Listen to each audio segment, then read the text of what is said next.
Well, hello everyone, and welcome back to Adrian's Digital Basement. On today's video, we're going to be taking a look at this Apple II Plus computer, and I want to try to get this thing working. This machine should be considered a little bit of a barn find because it's in pretty rough condition, and we'll see more of that when I take it apart fully. But it was disassembled like you see it here when I got it from viewer Ricardo. And one thing about this, when you start looking at it more closely, is that something seems a little bit off about it. Well, yeah, it turns out this is actually a clone, an Apple II Plus clone from 1985, and it comes from Brazil. And Brazil has an absolutely wild computer market, at least at that point in the 80s. So in this video, I'd like to try to revive this Apple II Plus clone. I'm not quite sure about all the restoration of the case and whatnot, but at least if I can get some signs of life out of the motherboard and power supply, that'll be a good first start. So without further ado, let's get right to it.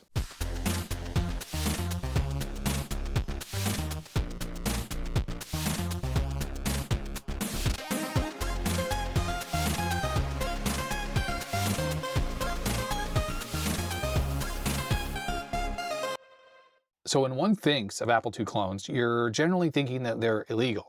And in the very early days, Apple IIs were really easy to clone because all of the parts that made up the motherboard design were completely off the shelf. The only custom part on there was really the ROMs. Well, at least in North America, it was decided somewhat early on that copying ROMs was actually not allowed because the ROM contents was copyrightable. So for a while, it was pretty easy in the United States and Canada to buy clones, Apple II clones. But then Apple really started to go after these companies, mostly Taiwanese imports, and stop them from being sold here. There was still some amount of them being sold because there were kit forms in the back of magazines where you could buy motherboards and put together your own computer, and you had to obtain the ROMs yourself, maybe through a user group or something, like someone who had an Apple II Plus ROM. You could just copy them and put them into your clone. Now in Brazil, things were quite different. So this particular computer was one of 4 machines sent to me by viewer Ricardo back in 2024.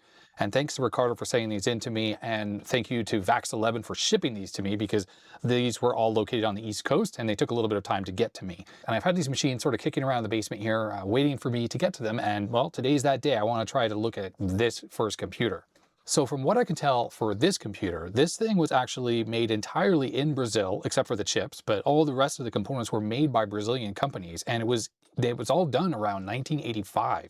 So kind of late when you think about Apple II Plus clones. And I think generally by that time in the United States, the illicit or illegal or quasi-legal Apple II Plus clones were really not being sold anymore. But obviously in Brazil, things were quite different.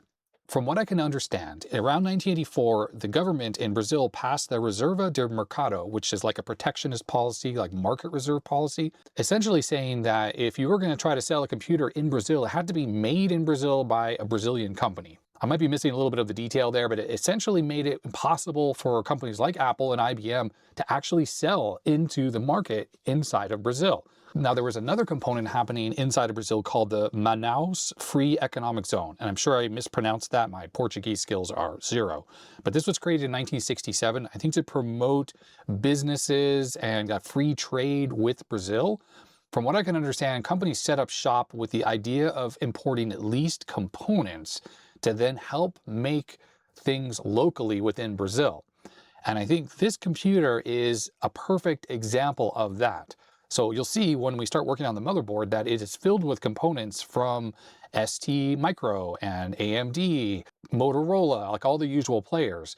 But I'm pretty sure those components were somehow imported into Brazil, either tax-free or tariff-free through this Manaus Free Economic Zone. And then companies were formed to specifically assemble those parts into computers. So PCB, case, keyboard, all that kind of stuff, and then sell it domestically. And it was all Brazilian companies who were actually doing that. Now, I have seen in the past certain ICs that actually were made in Brazil, so they had fabs there as well. But there's no indication that any of the chips that are on this motherboard actually were made in Brazil, but they probably somehow skirted around the laws or the taxes and tariffs by using this free economic zone. Now, when we look at the components that make up an Apple II Plus, we have a keyboard, we have a case, we have a power supply, and we have a motherboard. Well, from what I can tell by looking at these parts, it seems that the motherboard and the case itself are made by a company called MILMAR, which was founded in 1981 in Sao Paulo, and they made a whole bunch of different cloned products, including a whole slew of Apple II clones. Now, this motherboard, as an example, actually says MILMAR right on it, Apple Rev A. And the case, which I'll show you in a second, if we look at the bottom plate, also has MILMAR printed on it. So definitely seems that the case and the motherboard were made by them. But the power supply, on the other hand, this was made by this company, IBCT Electronica Limited, and this is also a Brazilian company. And from my research, it looks like IBCT, which was founded in 1976, also in Sao Paulo, essentially was making a bunch of components for electronics like power supplies early on. But by the 1990s, IBCT was one of the companies that was making a whole bunch of Famicom clones, which were extremely popular in Brazil, even in the 1990s. Now, it's really not clear to me if IBCT actually designed this power supply, or did they just buy the PCB design plus the components from overseas like Taiwan, import them into the free economic zone, and then put them together inside Brazil. It's not totally clear. But the fact that the motherboard, as an example, has that MILMAR written on it means that the PCB was probably actually made in Brazil. There were companies that could produce PCBs there, and then it was assembled together with all these imported components like the ICs that came through that free economic zone. And then the last component is the keyboard. And we flip this over. This actually has Comtech written on it. And I really couldn't find any evidence of what this Comtech company does. But talking to friends in Brazil, almost certainly they think that this was probably made by a Brazilian company as well, potentially with imported parts, but also potentially locally sourced.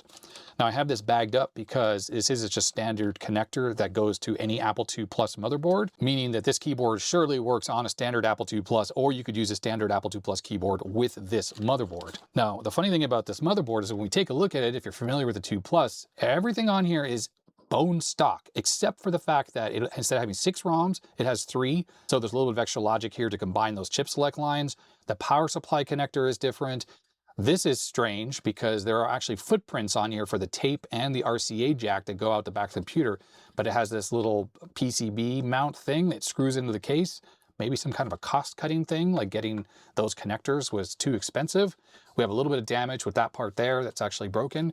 And this is where the keyboard connects up. But everything on here looks bone stock Apple II Plus, except for the fact, if you notice the traces on this, they're all sort of squiggly, which tells us that this was probably laid out by hand, which was not unusual for the time. Now I'm noticing there's a logo on the bottom here. Is this just a date? Is that an 85 or a B5? Does anyone recognize what this might be? Talking to friends in Brazil, they said that they thought that this might be hand assembled, although the quality of the soldering looks pretty good, except there's obviously little evidence of like retouch and rework here and there. So it could be that this went through a troubleshooting pass and needed some TLC after the fact. Another odd quirk is look at the resistor packs. Maybe those were really hard to get for some reason inside the free economic zone, so they just used normal resistors. I mean, it works, but it's just kind of amusing.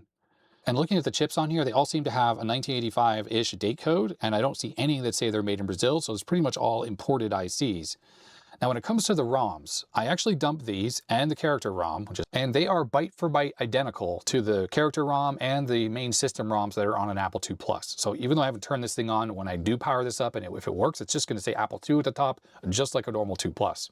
Now, is this whole clone illegal, including those copied ROMs? In Brazil? No, not really. There was a 1983 court case that determined that ROM code was actually not copyrightable. Now, there was a similar court case in the US where it went the other direction. It says it was copyrightable.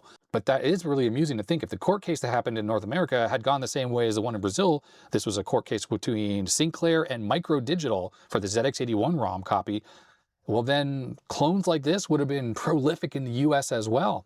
The 1983 court case in Brazil ruled that ROM was a hardware component and therefore not copyrightable, just like the design of this motherboard using just all off-the-shelf parts.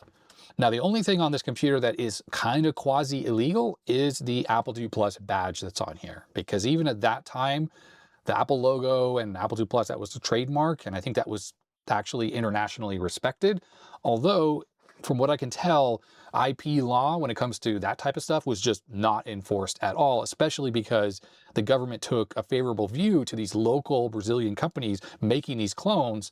And since you couldn't actually buy an Apple II Plus in Brazil anyways, what did it matter that it had this badge on here that might confuse a person? If they were both on the market, I could see that being a claim that you could try to make. But because the Apple II Plus wasn't on the market, well, this thing could be sold freely. Now, from what I understand, the Apple II Plus itself was the most cloned computer in Brazil, or at least at this time it was, where there were at least 20 different brands of companies selling these machines. And the Apple II Plus, as I had alluded to, is so appealing because it doesn't have any custom ICs on it. Now, there was a later machine, which I actually have. Ricardo sent me one of these as well. That is an Apple IIe clone. And it does have some custom ASIC chips on there that replicate the functionality of the IIe. Although that machine is not totally an Apple IIe, it's Apple IIe-like, but it has customizations on it that make it more suitable for the Brazilian market, I think, so it doesn't quite run Apple II software. But this machine, from what I can tell, is 100% just a carbon copy of an Apple II Plus. Now, a few other things I want to talk about before we kind of get started with all of this is the voltage switch. I was always under the impression that most of the world ran on 220 volts, and I thought if we get these things from Brazil imported to the US that they're not going to work here. Well, it turns out that Brazil has a complex power system that even to this day, some parts of the country in some cities are 110 volts or 120 volts, and other parts are 220 or 240. So pretty much everything sold in Brazil, even back in the 80s, had a voltage switch on it, and this power supply is no different. And it's currently set to 110 volts, and I don't know if it was set to that because it was used in a 110 volt part of Brazil, or this computer was attempted to be used here in North America, and it was set to that before it got sent to me. Now, it looks like to me that all of these parts that make up this computer are completely interchangeable with actual Apple II Plus parts, even the mounting locations for the screws on the bottom of the power supply. So if this power supply is too far gone and I can't use it, well, I think I can just use an Apple II Plus power supply. And I luckily have a few spares of those. I would just have to switch over the power connector since this uses a non-standard connector, different than on the Apple II. Going back to this CommTech keyboard, I think it may work, but certainly there's a ton of corrosion on this base plate. So if I were going to properly restore this thing, I have to take every single key switch off, and they are soldered on, and that's risky because you can lift traces on those single-sided PCBs, and then deal with this rust and corrosion that is all over this base plate. This thing was stored in a very, very damp environment for a very long time, and we'll see more of that when we look at this case. One other issue is the keyboard stabilizer is broken. Now, it's only broken on one side, so if I push on this side of the space bar, it actually works, but this side is broken, so it no longer hooks on any longer. And it may be possible to kind of reach underneath the PCB down there and unhook or unclip this little plastic thing on this side and that side and try to replicate this with a 3D printed version. The other thing I could try to do is almost all of this is intact. The only thing that's missing is just the little hook part. Is maybe I can just get a little hook plastic thing and then just use some of that UV cured resin to try to glue a new piece on there, just enough to hold that stabilizer down. More oddities about this keyboard though is it has a caps lock key exactly where the normal power light is on the Apple II Plus. And the funny thing is I did dump the character ROM that's on this motherboard. It's right here. This doesn't have lowercase, so this can't possibly do anything. And there's no extra wire that goes from this board, or at least I don't think there is. No, there isn't. That would allow you to have the shift mod to work with an 80 column cart. That requires an extra wire that goes to the joystick port on the motherboard. Otherwise, the layout of this thing is pretty much, from my recollection, exactly the same as the Apple II Plus, with the repeat key here, reset there, which that is just a normal key. It's not even harder to push. And the feel of this keyboard isn't too bad, all things considered. The condition of this thing is rough, and yet it still works. Also interesting to note, if you're familiar with the Apple II and the II Plus keyboards, they use a large 40-pin microcontroller with a bunch of TTL logic on them. Well, this entire keyboard just has a single EEPROM and these logic ICs, and that is able to reproduce the functionality of the Apple II Plus keyboard with a lot less cost. I'm noticing this disc capacitor is also broken. So I'll have to do a little bit of repair to this thing, but that'll be for a future time. We got to first focus on getting the motherboard working. All right, let's start by taking a look at this case. Right off the bat, you can get an idea that this badge is kind of hilarious. The entire computer's been through the ringer, so the badge is understandably very worn, and people have probably wiped it off enough times that the paint started coming off. But take a look at just the plastic molding. The whole case is like this, where the quality is not there at all.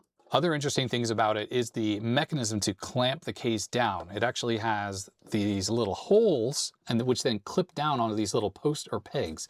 Now, in the original Apple II, it used this kind of very strong hook and loop kind of thing. You really pushed it down on there.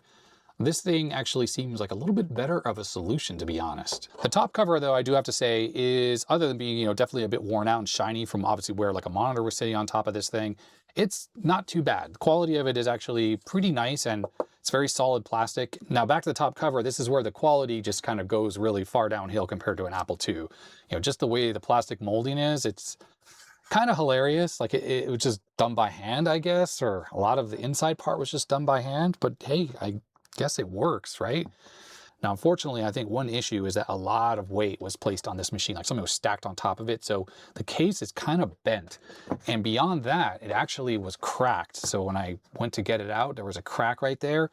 And because I just didn't want to handle this and potentially make it worse, I did put some of this clear UV cured resin on there. And that has at least kept this together, so it's no longer flopping about. But I just didn't want to risk breaking this worse.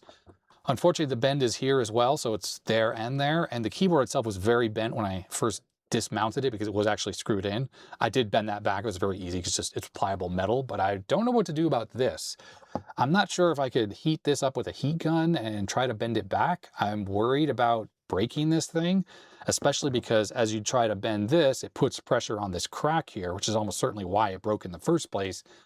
And yeah, I'm not sure. Maybe it's just best to kind of leave it as is. And yeah, this thing is just beat up. What can you say? Now inside this computer, we have some residual sticky tape, just like we had in North America. People would stick RF modulators there. We have a very faint printed badge, which I can't quite make out. So this top cover might not have been made by that same company. So a different Brazilian company made this. And we have a date, 12th September, and I can't read the year. Now the bottom cover is where things are really rough. Now luckily, this is just a metal plate. It's still structurally sound. It's just a lot of this is flaking off. So I'm just gonna have to, well, when I get this thing working, I just take this, hit it with a wire wheel to get rid of as much of this loose paint as I can. And then I'll just hit it with some rust reformer, which will just make it black again. Will be totally fine. As long as it's not exposed to moisture anymore, I think this corrosion should stop. Speaker was glued down here in the normal Apple II spot. We have the mounting locations for the power supply, and then the typical mounting locations for the motherboard. One thing I find kind of amusing is on the original Apple II, I'm pretty sure it had 4 holes to mount the top cover, but this only has 2, which sucks in a way, because if we had more mounting locations, I think it would have been easier to straighten the case out once it was screwed down onto this metal plate, but a lot of those locations are missing. So much of this paint is just flaking off. All right, and this is our best badge yet. So MILMAR Industries, made in Brazil, but look, produced in the Manaus Free Trade Zone. So that sort of confirms this machine was just all part of that. Serial number 93069, I mean, who knows? Did they make that many machines of this exact variant? Maybe. When I go to restore this bottom cover, I'm definitely gonna put painter's tape over this. It almost looks like maybe someone already did this once before. See how there's a little bit of paint residue there? Anyways, I'll mask that off, and I will try to deal with this terrible rust and everything that's on here. And just look at the rust. It's all over this thing. So this thing was obviously stored in a very inhospitable environment for a very long time. But look, we have worked on with worse things on this channel, and this motherboard looks like it's actually in pretty good shape. My biggest concern with this and getting it working will be all of these sockets. These are not the greatest quality sockets. They kind of grip the legs on the sides. Kind of think what I'm going to end up having to do is take every single chip out of this thing, deoxit every socket, maybe a little bit of sandpaper on the legs of the chips. Let's just take out a random chip just to kind of see what it looks like. This is a RAM chip, obviously. Let's see what those legs look like. Yeah, that's some serious tarnish. I don't think that'll just necessarily work. And I didn't bend those legs, by the way. That was already like that. And look at all that tarnish on the socket as well. So this will be interesting to try to get this thing working. Luckily, everything that's on here is just easy to obtain and off the shelf. And one of the nice things they've actually done here is they use a normal character generator and normal EEPROMs, 2732s. So that means that if any of those are, well, they're not bad because I already dumped them all. But if they were bad, it'd be very easy to replace. Apple used mask ROMs that have like a weird pinout, and the same thing with the character generator. So that's actually a bit of an improvement. So that's it for what I know on the background of this particular computer. I guess the first thing I need to do is we need to take a look at this power supply and see if it works, and I'll be using the load tester. Now, all the usual caveats apply working on a power supply. There are dangerous high voltages inside of here, especially if it's powered up. It is lethal. But if it is turned off, you still could have, 165, or depending where you live, the voltage can be higher in some of the capacitors. You have to just be careful about those. This thing hasn't been turned on. Well, I've had it since 2024 and it hasn't been turned on that old time. So there's no way there's any kind of charge inside of this old power supply. Oh, I'm noticing here this power supply has a date here, potentially 85007, don't know, and there's a serial number of 30354, and a 5-volt adjustment pot on the bottom of all places. Now, typical Apple II Plus construction is that the bottom plate comes out. Okay, there it is. Ooh, check that out. All right, so difference to the Apple II Plus, they added a power LED. I'm sure this is somewhat a clone of the Aztec power supply, but I am noticing the Aztec power supply has magnetic feedback. Ooh, look at the cobwebs that are in there.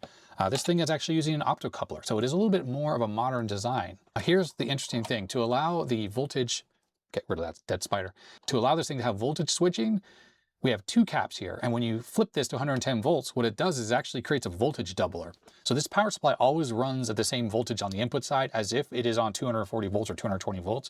When you flip this to 110 volts, it actually injects additional voltage in between the two caps, and it just ends up causing it to be a voltage doubler as well.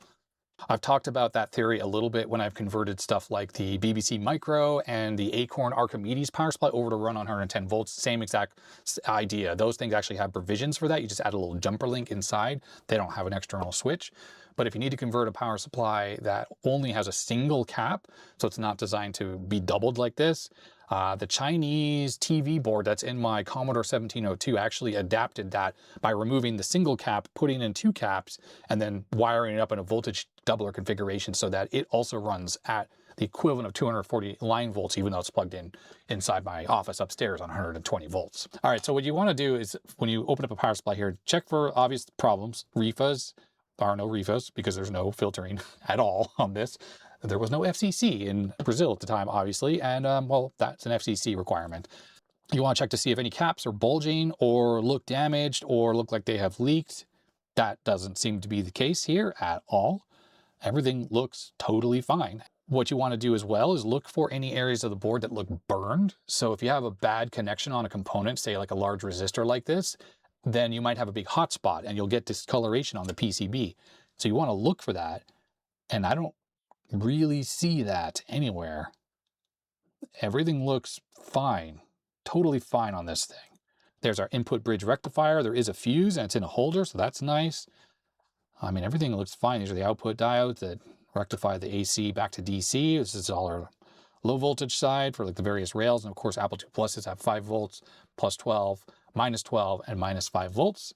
If you are uncomfortable like using an old power supply like this, you can gut this and replace this with, well, the guts you can replace with a more modern power supply. As long as it supports those voltage rails, you're going to be fine. And I think you can find them that fit inside of this form factor without too much issue. I didn't really talk about this too much, but we have our mains input switch. They have an IEC mains input, and then there's this connector. Now, I'm trying to see how that's wired in. From what I can tell, that is a pass-through. When you turn on the power switch, it actually turns this on. So let's see if this accepts a normal North American plug. It sure does. Look at that. I don't think it would accept a polarized plug. So that's the later ones that have one of the prongs that's bigger. I don't think. No, that's pretty much not going to accept polarized, but it definitely accepts the ones that are not polarized, like this power cord. So I think the idea would be you plug your monitor in or TV or whatever, and when you turn this on, then it would turn on the attached device. That's novel, and I've never seen that on any Apple II before. Now, I don't know about this power supply, but a lot of these Apple II power supplies, they will not work without a load on them. So if you just turn them on with no load, it's not really good for them, and they'll do this shutdown thing. So generally, you want to at least put a load on the 5-volt rail. Some power supplies might actually regulate off the 12-volt rail and not the 5-volt rail, but most likely it's going to be the 5-volt rail because most of the load inside an Apple II is always going to be on the 5-volt rail. Those other rails are used for like the floppy drive, 12 volts, and then those negative rails are just used for like RAM and some other bias voltages and stuff. They're generally not capable of providing any kind of actual load. And it's going to be all about the 5-volt rail. And everything else in here looks fine. Like I don't really see a reason to do anything to this power supply other than plug it in, connect a load up to this, and give it a try. Now, what I don't know right off the bat is what, of course, the pinout of this connector is. Now, it is sort of labeled on the motherboard, but I don't know if I could totally trust that. But what is labeled is the PCB. I know it's a little bit hard to see, but this blue wire here, this is minus 5 volts. There's ground, that's black. Minus 12 is yellow. And then the two thick white wires, that's the plus 5. And that red wire down there is going to be plus 12. Even though there's a sticker over it, I'm sure that is what it is. We have the electronic load set up. Maybe I can just tilt that a little bit better so you can see it. I have the first channel, which is hooked up to the 5-volt rail, set for 15 watts, and we are on constant power mode, so that's just going to draw that many watts no matter what the voltage is. And then the 12-volt rail, which is channel 2, is set for 5 watts. Now, looking at the power supply, it's not plugged into power or anything. This is how I hooked it up. I have a bunch of nails plugged into there, and of course the black wires are the ground wires there and there. And the 2 white wires here, we know that's the 5-volt rail, so this is going to channel 1, and then the green one is red wire, and we know that that's channel 2, the 12-volt rail. And what we need to do is turn this on. Since I don't know this power switch, if it's on or off, what I'm going to do is I'm going to plug that into this little thing here. So we'll have this in the off position. And then that way I can turn this on remotely without having to have my hands close to this thing. And I have a multimeter here so we can test some of the other voltage rails on here once this thing is powered up. Okay, I think we are ready to go. Keep an eye on this, the voltage outputs. And here we go, 3, 2, 1.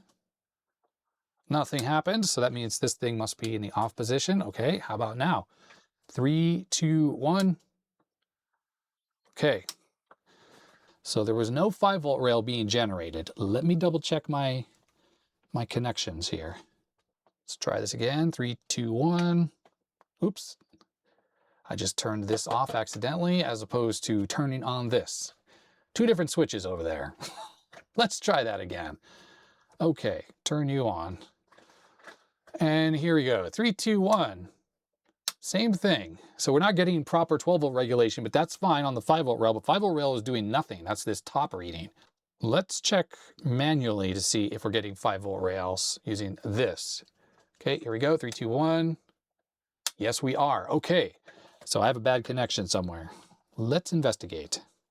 I need to come up with a better way to connect these clip leads than putting them into the banana jacks. Something like this. Instead of this type of connector, I just need to have a, that goes off to clip lead so I can clip it onto these nails that go into this connector. Okay, I think this is going to be better. Here we go. 3, 2, 1. We're still getting inadequate regulation. Okay, so it worked for a second. I turned it off, turned it back on, and now it doesn't start. So the power supply is making a weird high-pitched whine. Let's adjust this voltage regulation pot here. Could be dirty, so I'm just going to set it right in the middle. It's not starting. Which load? I'm going to turn off channel 2, so that's the 12-volt rail. There we go. It started up again.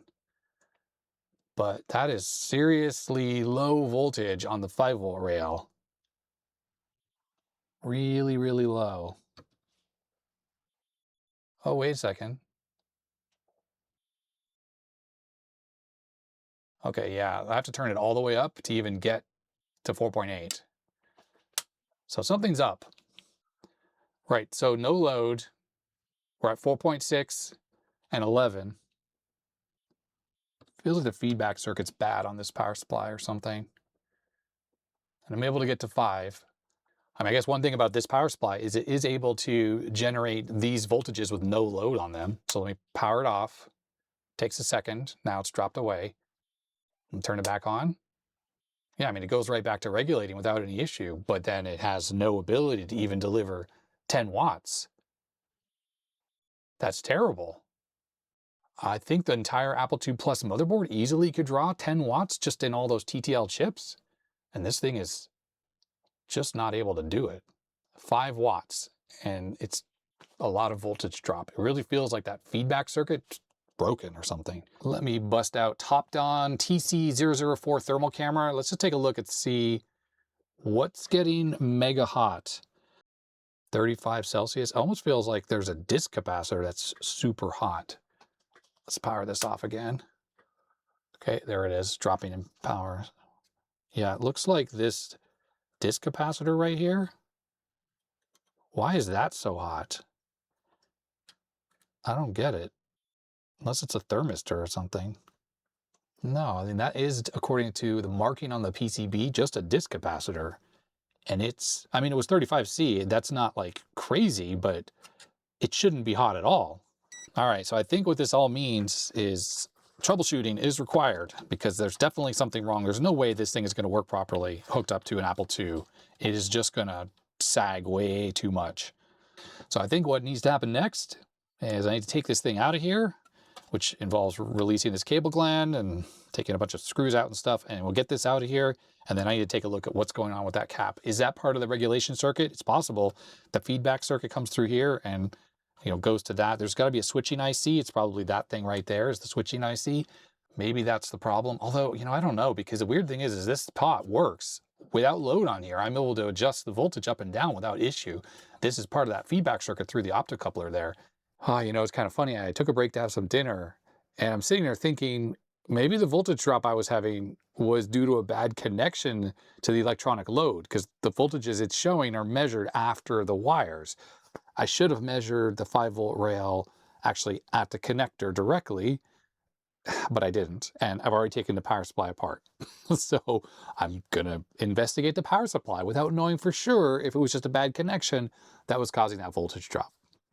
So let's just say that getting this thing apart was a bit of a pain, because I had to remove, well, pretty much everything. I didn't have to desolder anything, but all the voltage switch, connectors, all that stuff had to come out.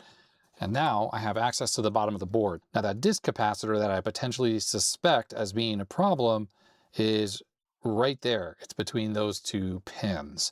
And you can see the board's a bit discolored in that spot as well. But again, this might not be a disc capacitor. What if this is actually like a thermistor or something?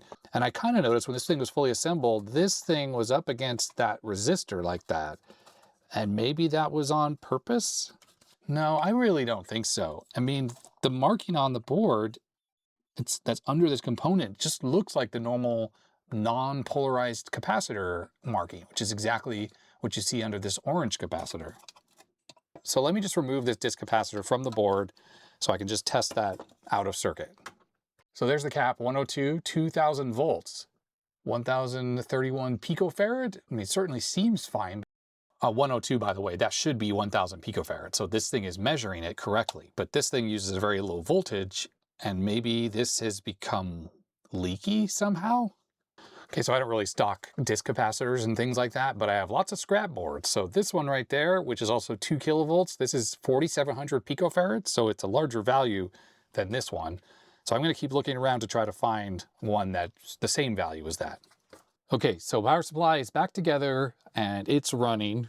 And yes, definitely the issue I was having before was voltage drop. So we're currently drawing 10 watts off the 5-volt rail. I know you can't see me probing the connector. Currently, I changed out the clip leads, by the way. So it's currently 4.844. It's drawing 10 watts. And if we measure right on the connector, multimeter 4.9. So definitely voltage drop, but this power supply is supplying 10 watts with no issue. Let's check these other rails. So what's this one? -5, no problem. 13 volts on the 12-volt rail, but that's fine. As the 5-volt rail gets loaded up, the 12-volt rail is going to rise, and so will the -13 volts. I think the 5-volt rail, -5, is regulated. There's probably a regulator inside here. Yeah, I think it's right there under that cable gland. Okay, so yep, this power supply, it probably was working the whole time anyways. Let's crank it up a little bit. So we're at 15 watts now. And we are 4.95. So yeah, it's regulating without issue. We're just getting voltage drop across these things and the nails and, whatever, who knows. I think these clip leads are just not designed for this kind of current draw. And once again, let's check here. 4.95, and let's check the other white wire. 5.0. Yeah, and this power supply is working well. So the second wire is not having any load on it because I'm only connected to this outer one, not this white wire. So when I measure this, we're dead on. And that's pretty much going to be at the PCB. Nice work, old power supply. Nice work. Let's adjust this potentiometer here. So one way goes down, other way goes up. We're going to put it up a little bit because there's going to be some voltage drop across this wire. So I'm happy with like 5.1 volts. Because by the time it gets to this connector through these wires, you will have voltage drop even with the Apple II. So there we are, right at 5.0 volts. Now, I did end up swapping out the disc capacitor that's in there. I really don't think the original one was bad at all, but I swapped it out anyways. Let's see if this is getting warm. Okay, there's a little bit of warmth there. So that's the switching regulator. This is running right now, so I have to be careful not to touch anything, but that's the switching regulator, and it has its heatsink. It's screwed into the side of the case. I did put some new grease on there, so it's nice and gooped up. The old stuff was kind of dried out. Yeah, we're regulating well. I'm just gonna turn up the wick a little bit. Let's go to 20 watts. This thing is okay so far. It's working fine. Let's double check what we are directly on the PCB. Yep, just under 5.097, and with the voltage drop of the wires, 5.0. Now, one thing we have to make sure works on this is I'm going to turn it off, and we need to make sure it starts back up properly. Yeah, no problem. Starts right back up. That can be a problem where you can raise the load up with an electronic DC load, but then you can run into trouble where it won't start while it's under load. You have to take the load away and then it will start, but then that's not realistic. The motherboard doesn't do that. It'll just always have load. So what I've just done is stuck the probes for the multimeter into the white wire, the other white wire, and the other black wire, so there's no voltage drop. Let's turn this thing on and turn it on. There it is. So we're drawing 20 watts. We're at 5.12. I just want to make sure that the regulation doesn't change dramatically. It's okay, it's going to change a little bit. And that's simply because, of course, there's analog circuitry in here that's creating that. And like, it just dropped a little bit right there. So that's okay. I don't mind a little bit of dropping. I just don't want to see this down to like 4.7 volts. So I'm going to let this thing sit here for a while and just make sure nothing bad happens.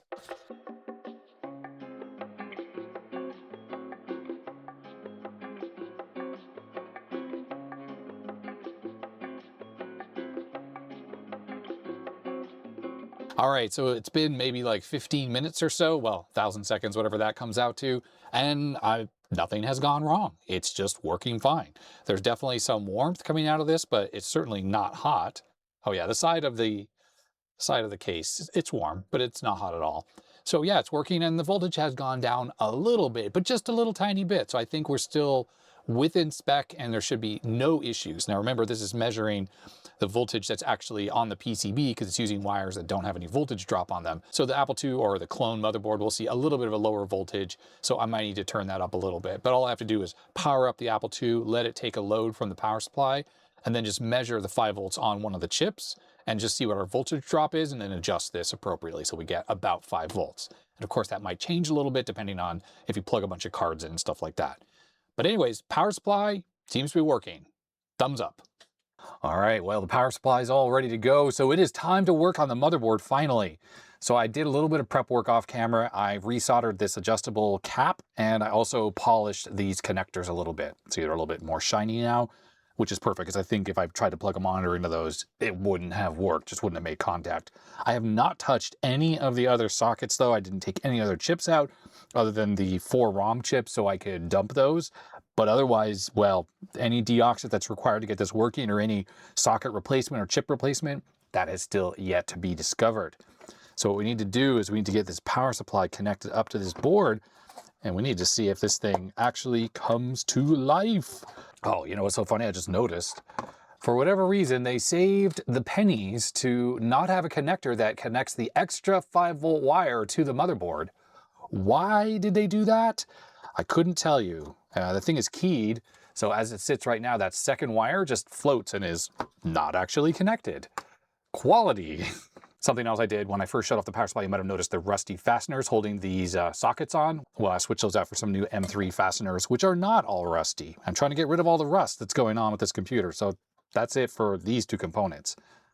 As far as the video connection goes, it's this one here because it's connected to the video output stage. These 2 are for the cassette, record, and playback functions. RetroTink is set for the green or Luma input, so we're going to see a monochrome image if this computer works. I highly doubt it will work though. Okay, are we ready for testing? I'm going to use the multimeter just to probe the 5-volt lines on the motherboard themselves, the 2 that are under load, so we could see what this thing actually gives us when I turn on the power.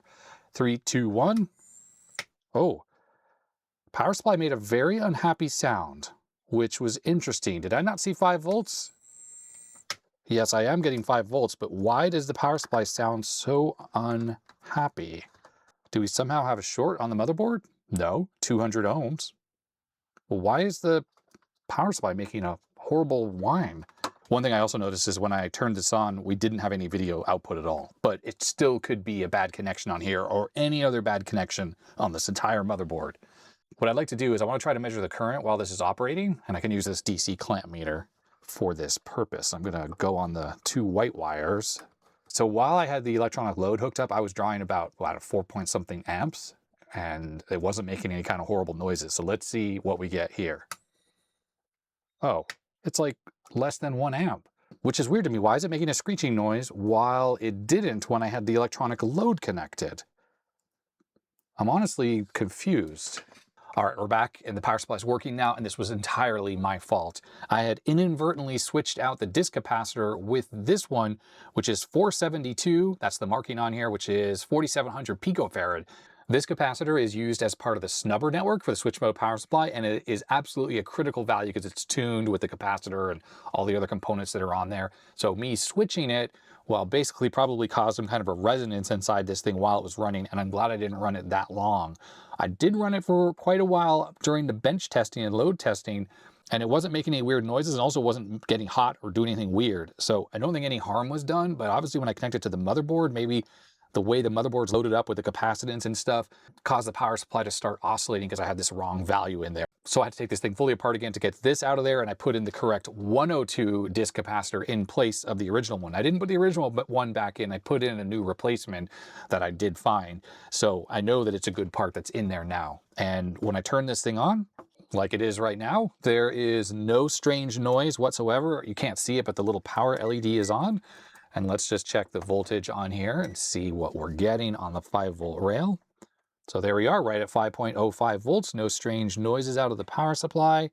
Let's check this, the minus 5 volt, looking good. And 12-volt rail, 12.2. And then we have this rail, minus 12.554. All looking good. No strange noises coming out of this thing whatsoever. And let's just quickly test. I'm looking at the little power LED that's on there. You can't see it. There it is. Comes right on. Okay.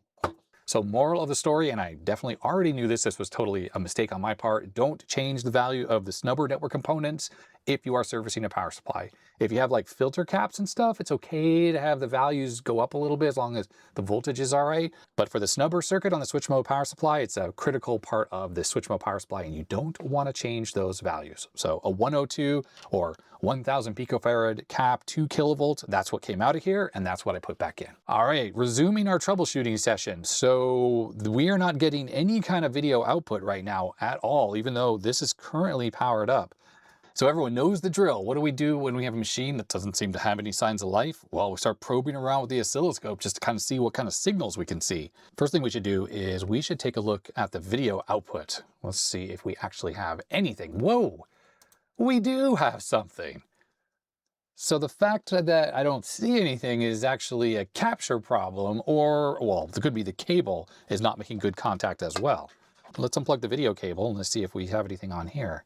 Oh, wait a second, we do. Well, we obviously have garbage on screen. That's that much I can be sure of. I see the problem. On my RetroTink, I had it connected to the wrong input. It should be the green jack, and I had it on the blue jack. All right, so there we have it. We have the normal Apple II startup when you don't have the system executing any code. This is pretty typical stuff. If I turn the computer off and back on, it just goes right back to that. I'm going to say the CPU is probably not even executing anything right now. If I take the CPU out, it'll just look exactly like this. When an Apple II Plus has a clock signal and the voltages are applied and the TTL logic is installed, what happens is it just starts to read out the main memory, the video page 1, or I think it starts with the low-res graphics page. Those are the bits and bytes, which are in the first bank of RAM, which is this one down here. And, well, that part of the circuit's working. So right away we know that we have a clock, we have voltages, and the video circuitry appears to be working pretty well, actually. And I'm going to wager to guess that either we have a bad contact in our CPU socket and it's not executing code, and that might be what's happening, actually. So maybe it's just to start with the CPU. And start with it, I mean take it out and check the pins for corrosion. Oh, wow. It's so unbelievably crusty. Made in Thailand. Anyways, and the socket is bad. It's really bad. Just to demonstrate that with the CPU removed, we're going to see the exact same thing on screen. Oh, we actually have a white screen. I think that's the RetroTink. Let's turn this off and turn it back on. Okay, there it is. It's still a little too bright, but that is okay. Now, one thing that's happening right now is that we're in low-res graphics mode, and those weird pixels shouldn't be doing that. Those little boxes, that shouldn't have garbage characters. Those should have nicely defined lines. So we definitely have other issues. Wow, just pushing on that chip makes everything wobble a little bit. I'm just going to push on things. Oh boy. Maybe we're in graphics mode right now, actually. So maybe we're not in low res. I'm not sure. This is the default power on state of the Apple II. We got so many issues with bad sockets on this computer. It is hilarious. So what I'd like to try to do here is I want to try to get this thing working without changing any sockets or chips, if we can. So I'm going to start by cleaning up the legs on the CPU, and I'm going to use a fiberglass pen, which is why I have a glove, because these little things get in your fingers and it sucks. So I'm going to do this over the trash can. That way I don't leave the little fiberglass pieces all over the place. And I will apply some deoxit to the wipers on the socket. I think the marking on these sockets, by the way, says SNK. And one thing that's annoying is the sockets are not notched. I mean, there's a notch on both sides, but the silk screen is. And it looks, well, it's really hard to see, but I think the notch of the CPU was away from me. No, it made no difference. But of course, I'm just going with the parts cannon approach, which is essentially just, trying the deoxit in the socket without actually doing any troubleshooting. It might be warranted because we know there's a lot of oxidation on here and everything is socketed. So it's actually really easy to take chips out and put them back in. But that might be what I have to do with this thing. But on the other hand, I should do some basic troubleshooting at least, right? All right, so let's take a look at the various signals that we see on the CPU. Do we have clock? So this is pin 3, phi 1 out. Looks good. It should be 1.024 megahertz, and the thing doesn't really count frequency very well, so I'm going to say all looks good there. Pin 4's IRQ, it's high, which is correct. Pin 5 not connected. Pin 6 non-maskable interrupt. We want to make sure that's not stuck low, and it's looking good. There's the sync pin 7. I don't know what that does off the top of my head. And there's our VCC pin. And I must say, this looks bad. Let me jiggle the power connector. Does it change? There's just a ton of ripple. I mean, look at this terrible ripple. Let's take a look at the 5 volts on the power supply. Oh, it's got that ripple in it too, just not as bad. I don't think this ripple is actually going to cause a problem. I think it's just indicative of, well, the design. There isn't a lot of bypass caps on this board. In fact, notice the whole row with the CPU. There is no bypass capacitor except for one over here. That's just the way the Apple II Plus was designed. You'd be surprised how tolerant TTL stuff is. It's pretty tolerant of noise, and I think this is probably fine. Okay, well, let's start taking a look at address lines, because if there's nothing happening on the address lines, then there's nothing happening on this computer. And I don't see anything happening on the address lines at all. So let's turn this off and on. I mean, nothing. Oh, I was not on pin 9, actually. So this is pin 9, address line 0, 3.3 volts. Oh, there was something there when I turned off the computer. Weird. I had it shut it off and it actually... Oh, and now the address line is stuck at ground. And all of them are stuck at ground, except for this one. I think I'm on pin 11 right now. The CPU does not seem to be doing anything. Let's check the reset line. I haven't done that yet. So our reset needs to be high. It's high-ish. Let's make sure the reset circuit works. Yep, it was low and then went high. It's not great. I feel like it should be higher than that, but I don't remember how the reset circuit works on this thing. There's probably like a 555 timer or something like that somewhere on here. All right, here is phi 2 pin 39. That looks really good. If we zoom in a little bit, there we go. So clocks look good. This is pin 37. This is the phi 0 in. So this is actually what's going into the CPU. Doesn't look awesome, but it's coming from this clock circuit over here. If I poke at it, it doesn't really change at all. But the output of the CPU looked fine. That was this one right there. If I get a good contact on it, I have to break through the oxidation on the pins. So that looks totally fine as well. I think our biggest problem here is the CPU really does not seem like it's executing code. So I'm on address line 12, 13. I mean, these are just doing nothing. And you'd expect when you turn on the computer, you should see some activity right away. And let's check out one of the data lines. This is 26, data line 7. It's just a repeating pattern. If I power it off and on, it just instantly goes to that. In fact, that's the same. Oh, that one is stuck. Okay, so what pin am I on there? That's a problem right there. So I don't know if that's coming from the CPU. I don't know if this is the CPU driving the bus or this is something else driving the bus, like the ROMs. But the ROMs work. I used them in the EEPROM programmer, the TL866, and it read them without issue. Yep, so I'm on pin 28, data line 5. That looks bad. 30, so funny. There's so much oxidation, it's hard to break through it. This is pin 31, data line 2. I mean, it's not as bad as that other one, but it's weird how like the ground state isn't even all the way down. It sort of floats. I don't think that's quite right. And then this is the next one, 32, which is data line 1. No, so data line 0, which is 33. So that just has nothing happening on it at all. And I'm on the socket itself, same thing. Okay, and then the read-write line. Okay, so when this line is high, that means the CPU is not driving the data bus, it's actually reading from the bus. And this is an output from the CPU, and it's weird how like it's at 3.4 volts. It's weirdly low as well. Let's turn it off and on real quick. Yeah, it just goes directly to that. Okay, this is the dead data line. Let's turn off the computer. I want to see if it like ever goes high. No, not at all. Okay. Okay, first thing I'm going to do is I'm going to take the CPU out. I don't necessarily believe the CPU is the fault immediately, but I don't know. And let's turn the computer on without it. I want to check to see. Okay, so look what we have on these lines. These are the data lines. Stuff is driving them. Oh, and this one's bad. Like it's down low here. This is without the CPU even installed. So I think that fault is not the CPU. It exists somewhere else. That's D5, 4, 3, 2. Actually looks different. Interesting. And there's 1, and there's 0. Not doing very much at all. Now looking at this board, I can tell that this clone is of one of the earlier revisions of the Apple II Plus motherboard, and that's because the later ones used LS245 bus transceivers, or a bus transceiver. This board is using these two chips for the bus transceivers. These are old style logic chips. These are 8T28s. And I've had problems with these in the past where they have failed. And I wouldn't be surprised if that weird data line we're seeing is one of these that's not driving the bus correctly. Now they are the same. So what I should do is take these out and just swap them around. They're the same part number and see if that bad data line moves. Actually, I think what we can do is we can just look at these chips and see if we can find that bad signal. Wow, that looks just horrible. Absolutely horrible. Yeah, it's my assumption here. If I just poke through these pins, we should find the one that's stuck low. Well, that looks bad. Oh no, it's bad on both pins. If I recall on these chips, the inputs and outputs are in pairs. They're right next to each other.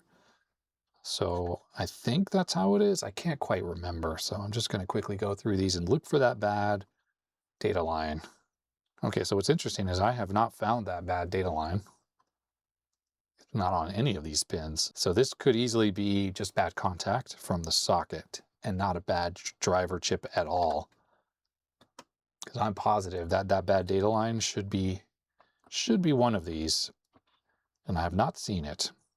This one is just down around ground, so is its neighbor. Yeah, okay. Let's see if we can find that bad pin again in the CPU socket. Might be cured because I poked all the other pins and it might have started making good contact. Yeah, I think it's cured. Okay, what I'm going to do, both these chips are quite warm. I think that's normal and they do get hot. I'm going to take these out and I'm going to put some deoxide in the sockets. And I put the CPU back in as well. Let's go back to looking at the data lines. We can tell if it's doing something different. Actually, the pattern looks different, doesn't it? I wouldn't say that's normal execution, but that's better than it was, which was just like that repeating pattern. Okay, so one way we can tell the CPU is doing something is we can look at the read-write line and we can just see it toggling to low. It's not. Because obviously the CPU needs to write to RAM when it starts executing code. Oh, there was a little bit there. Yeah. Oh, yeah. I think I wasn't making good contact. I'm going to plug a speaker in as well, just for grins. I don't think this thing is going to be beeping anytime soon, but just make sure. Yeah, nothing's happening. Okay. So we are looking at pin 34 read-write pin on the CPU, and it is actively toggling. So it means it's kind of trying to write to RAM, but it's inconsistent what it's doing. So that looks different than the last pattern. I don't really know what it should look like on a working Apple II. This thing does look like it's actually trying to do something. Like it's trying to run code. Like this is one of the data lines. It's active and busy. Let's look at the address lines. Yeah, I mean, this is an address line. It's doing stuff. This address line over here, same thing. It's doing stuff. I think changing or taking those bus transceivers out of the sockets and putting them back in has made this thing kind of want to try to work. Well, I think what I should do is go through all the address lines now and just make sure that they're all toggling, that none of those are stuck. So we start on VCC pin 8, and let's go through the address lines. 0, 1, 2, 3, 4, 5, 6, 7, 8, 9. I mean, it's toggling, it's not doing much. 10, same thing. And 11, okay, it's doing stuff, looks good. 12, 13, 14, and our last one, 15, all looks good. Okay, so none of the address lines are stuck, at least on the CPU itself. And then these are the data lines, which we already saw. They're busy doing stuff now. And now pin 7, sync, is actually doing stuff. This was just stuck low, I think, before. So there's actual activity there. I think this does this while the CPU is actually doing stuff. So this all tells us the CPU it's trying to run right now, but it's just not having any luck. All right, next up, let's look at the address lines and the data lines that are on the EEPROMs. And I say that because I'm pretty sure there are some chips on here because this machine supports DMA that can disconnect the address lines from the CPU going to the peripherals, like potentially the EEPROMs. I want to take a quick break and just explain a little bit about how the Apple II works. We're going to be using the book Apple II Circuit Description by Winston D. Gayler. If you've ever been curious about how the Apple II actually works at a hardware level, this book is excellent in the theory of operation. It's just far more than just schematics. But as for the problem that we're looking at right now, let's look at the block diagram in the book just to kind of understand how everything's hooked up. It's a little bit different than, say, the Commodore 64, where the 6502 or the CPU is connected directly to the ROMs, for instance. On the Apple II, because it actually supports DMA, which is not a function that the 6502 processor supports natively, we have bus transceivers, which are specifically the 8T28 chips on this machine that exist between the CPU data bus and the main data bus of the rest of the computer, including the ROMs, the peripheral slots, and pretty much everything else on the computer. And then there are also a set of drivers between the address lines and the address bus on the computer. And these chips are there very specifically to facilitate DMA, or direct memory access. The 6502 has no way to actually turn off its output on the address lines. This is very different than, say, a 68000, which natively can go into a state where all of its data lines and address lines go high impedance. On the original 6502, that is not possible, which is why these chips are there. The 6510 and the Commodore 64, on the other hand, it doesn't need those because it actually has that ability to also go high impedance. So the reason why I'm checking on the ROM chip for the data lines and address lines is specifically because these chips might be faulty, these chips might be in bad sockets, there could be an issue there, and we won't necessarily see a problem if we look at the address and data lines on the CPU itself. We're only going to see it on one of the peripherals, and a ROM chip is just easy to check because the pins are there and we know the pin out very easily. There is just one small thing to consider about the address lines on the ROMs. These ROMs are only 4K in size each. That means, well, we're going to be missing some of the address lines. They will all be available on the peripheral I/O connectors, but also on the bus drivers themselves and the address decoders, and they'll be found elsewhere on the system. But it's just a good shortcut to kind of get started looking for bad signals. And as per normal with my troubleshooting technique, I'm trying to start as close to the CPU as possible. We want to make sure the CPU is actually executing code, which means running ROM code and writing and reading from RAM. And we'll do all of that before we even try to start to look at the video generation circuitry, which may or may not be actually working properly. So we'll just go through these real quick. And the third pin here is F0. So this is what's used to actually start booting the system. These other two are used for AppleSoft ROM. So we need to make sure that we see similar activity on all of these lines as we saw on the CPU itself. So first we're going to start here on pin 13. So that's a data line. That's data line Q3, 4, 5, 6, 7. Then we have chip enable, which has lots of activity. So it's selecting the ROM chip, this ROM chip. I can check that pin on the other chips. So nothing's happening on that middle one or that one, which makes sense. The code that's running right now should be running out of F0 in this 4K of ROM right here. All right, keep going on this chip. Pin 19, address line 10. That looks good. This is a chip enable line as well, pin 20. Address line 11. Address line 9. And address line 8. All look good on that side. Let's start with the other side at the bottom here. Pin 11, Q2, that's data line 2. 1. Pin 10 is Q1, data line 1. Why are we seeing that? That doesn't seem right. Because if we go back to pin 32 on the CPU, I see that on data line 1 on the CPU compared to that data line 1 on this EEPROM. Let's check the other EEPROMs. That's the same signal on all of them. Same thing there. Same thing there. Okay, well, one way we can tell is we'll just turn the system off and back on and see if we have any activity there. No activity. Huh. Well, let's look through the rest of these. Yeah, I mean, judging by the amount of activity here on Q0, data line 0, the fact that this one is just stuck here, that doesn't make sense at all. This ROM chip is, doing a lot right now because we go through these address lines, like here I'm up on pin 1, address line 7. Okay, well, nothing's happening there. So there's stuff happening on these different address lines. That means this ROM is, having different stuff selected and read out of it, and yet we see nothing on that one data line. That is highly suspect. So this is Q0 at pin 9, and there's our potential problem child right there. I mean, there's certainly not a lot of activity, but the stuff that we're seeing there could be coming from the CPU itself. Because remember, it's writing to the bus as well. We saw the read-write pin toggling. But if the EEPROM is trying to write to the bus and there's something holding that line, it's stuck at ground, well, the CPU is never going to get that. So a good way for us to tell is I'm going to take this EEPROM out and I'm going to lift that pin out of the socket. And let's see if when it's lifted out of the socket, there is activity on that pin, meaning the ROM chip is trying to drive that pin, high or low. So I'm clipped onto it now, and we turn on the thing. Oh yeah, look, plenty of activity right there. So that line, whatever it goes to, whatever it's hooked up to, is stuck. And I wonder if it's one of these bus transceivers again. And I know it's not a bad contact in the socket, because when this pin on the EEPROM is in the socket, it's trying to drive that line high, and it's unable to. All right, so let's use the multimeter, and let's check the pin that seems stuck. Well, first I'm going to check one that doesn't seem stuck.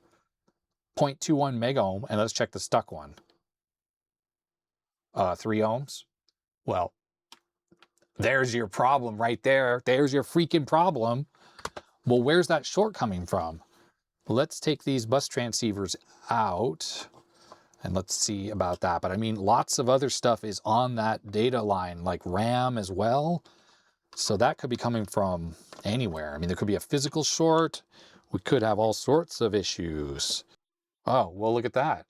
We're in K-ohm territory now, and I took those 2 transceivers out. Oh, so am I with the pin next to it. Okay, well, the short's gone. With those 2 chips out. Is there like a physical?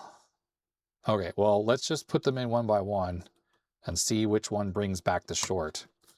Oh, there's our short. It's back. So it's that chip right there. So that chip is bad. Let's put a mark on it. It's getting the X of shame immediately. So there's no hope of working this computer because of this bad, 8T something or other. And let's pop this one in here into the same socket, the other one. And I need to hope I can find one of these. So now that short should be gone. Yep, see, 0.2 megohm. So it looks good. Well, I'm sorry, EEPROM, you were trying to drive into a dead short. All right, so this has the X of shame on here. I need to go see if I can find one of these weird 8T28s. All right, after much searching, I found what I was looking for. 8T28, there it is.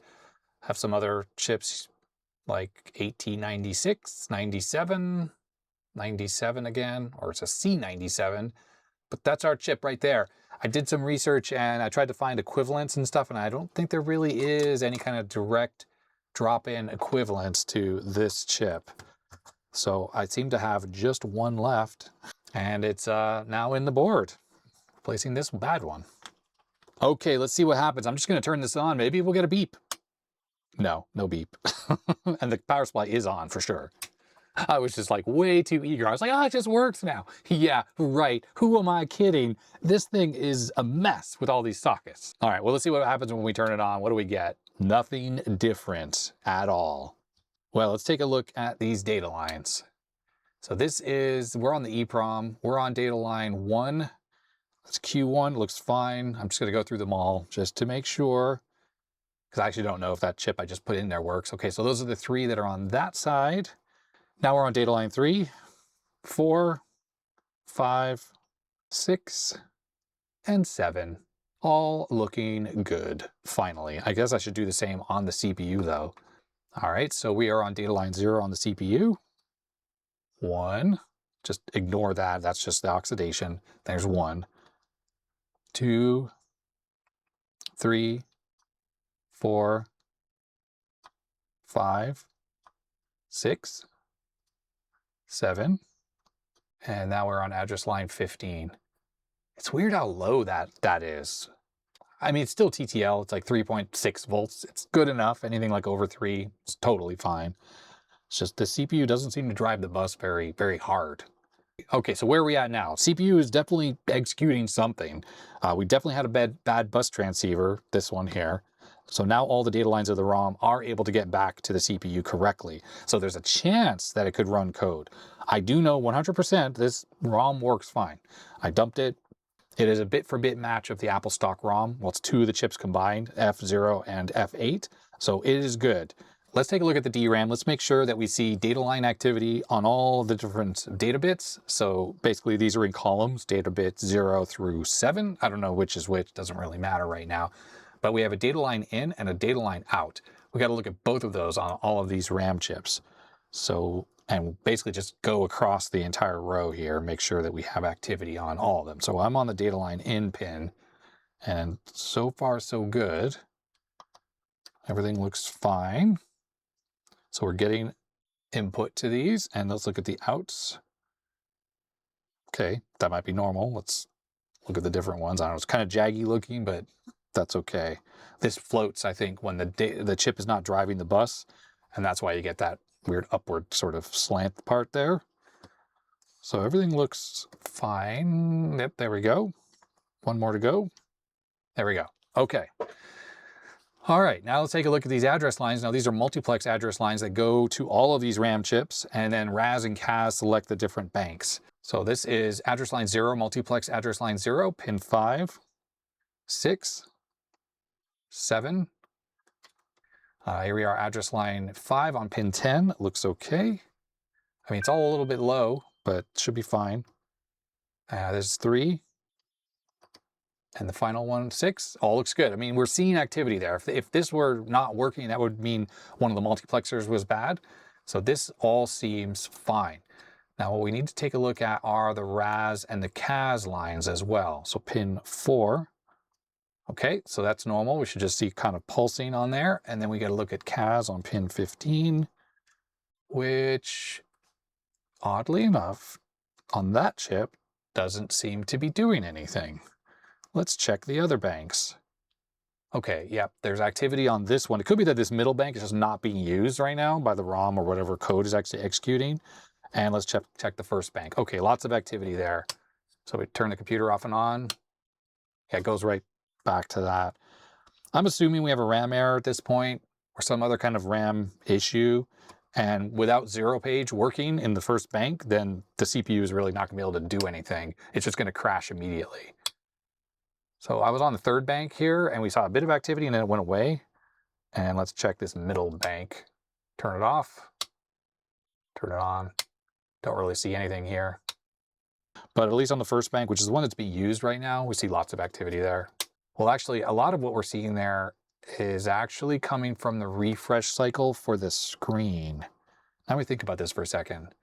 So on the top bank, we do have activity, but the middle bank, we really don't have any. And it should have some because it should be refreshing. And I can't remember if it refreshes with RAS or CAS, because RAS does have activity.